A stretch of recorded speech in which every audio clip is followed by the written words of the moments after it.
All right, let's just jump right in, shall we? This is the question on pretty much every educator's mind right now. With all these AI tools popping up everywhere, can they actually help students collaborate? Or are they just, a super high-tech way to cheat? So for this explainer, we're going to zero in on one very specific idea, the shared AI notebook. We're going to look at its potential as a genuine teammate, the big pitfalls you have to watch out for, and of course, the practical steps to actually make it work in a classroom. Here's how we're going to break it down. First, we'll answer the big question. Is this even a good idea? Then we'll get into its biggest strengths, stare down 3 major challenges, lay out some real strategies for success, and finally, we'll land on what is truly the most important piece of this whole puzzle. Okay, so first things first. Can you actually drop an AI into a student group and hope for the best? Is that even a workable idea?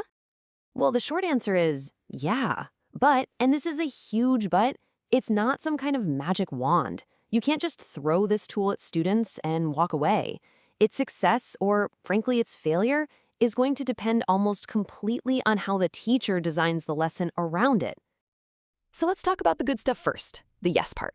Why is this even a conversation? What makes these tools a potential superpower for group work? There are really 4 huge benefits. First, it becomes a collective research hub. So no more, hey, who has that article? Because all the sources are in one shared place. Second, it's a team-centric expert. The AI only knows what the students put in, so it becomes a private tutor just for their project. Third, academic rigor. This is huge. Students can click any citation and see the original text, which is a total game changer for fact-checking the AI. And finally, accountability.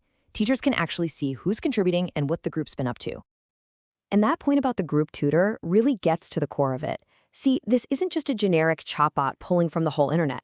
The AI becomes an expert only on the stuff the students have gathered, so it can make these cool connections between an article one student found and maybe a video another one uploaded, creating this much deeper, shared understanding.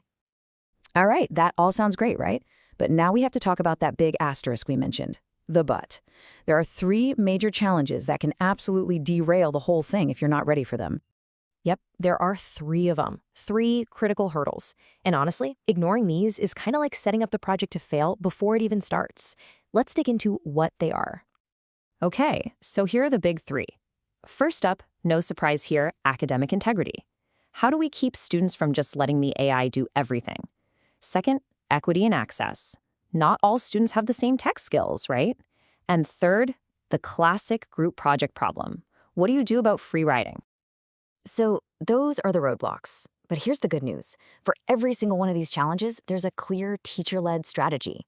This is where we get practical. This is the how-to part. How do we make this actually work?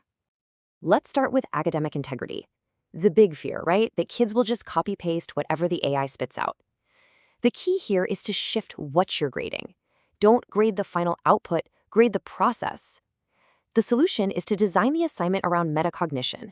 Basically, make them analyze their own thinking. So how do you actually do that? It's pretty straightforward. You make them keep a prompt and reflection log. They have to write down the questions they asked the AI. And, this is the important part, they have to explain how they checked the AI's answer, what they thought of it, and how it pushed their thinking forward. The assignment becomes about their conversation with the tool, not just the answer it gave them. Okay, hurdle number 2, equity. You know some students are going to be total pros at writing prompts, and others have never even touched a tool like this. So what do? You don't ban it. You level the playing field by teaching AI literacy as a core skill. And I mean really dedicate class time to this. You show them how to write an effective prompt. You teach them how to go back and verify the citations. You have a real conversation about spotting bias or when the AI just kind of makes stuff up. And of course, you always provide low-tech options for students who might have access issues. And the final hurdle, the age-old free rider problem. You know, the person who just kind of coasts. In this new world, one student could just do all the uploading and all the prompting. The solution? You have to build accountability right into the assignment's DNA. And here's how. First, assign specific jobs. Maybe one person is the source curator in charge of finding good materials. Another is the question analyst who crafts the prompts. You also build a peer evaluation into the final grade.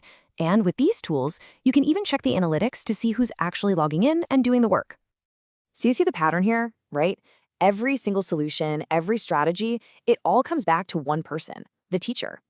This kind of tool doesn't make teaching obsolete. It actually elevates it by shifting the entire focus of what it means to learn. Because what this is really all about is a fundamental shift in what we're asking students to do. We're moving them away from the boring, low-level task of just hunting for information. Let's be honest, the AI can do that part way faster anyway. And we're pushing them towards the skills that actually matter in the long run, critically analyzing information, questioning it, and piecing it together to create something new. That's where the real learning happens. So the teacher's role, it has to evolve. You become less of a lecturer and more of a facilitator, a guide who's teaching students how to partner with this incredibly powerful tool, not just use it as a substitute for their own brain. And I want to circle back to one thing, because it's the linchpin that holds this all together. The only reason this is viable in a school setting is that the AI's answers are grounded in citations. That ability for a student to instantly check the AI's work against an original source, that's the non-negotiable feature here. So, we'll leave you with this question. The real challenge for educators isn't if you're going to use these tools, it's how you're going to thoughtfully design the entire learning experience around them. Because the future isn't about just assigning the tool, it's about designing the lesson.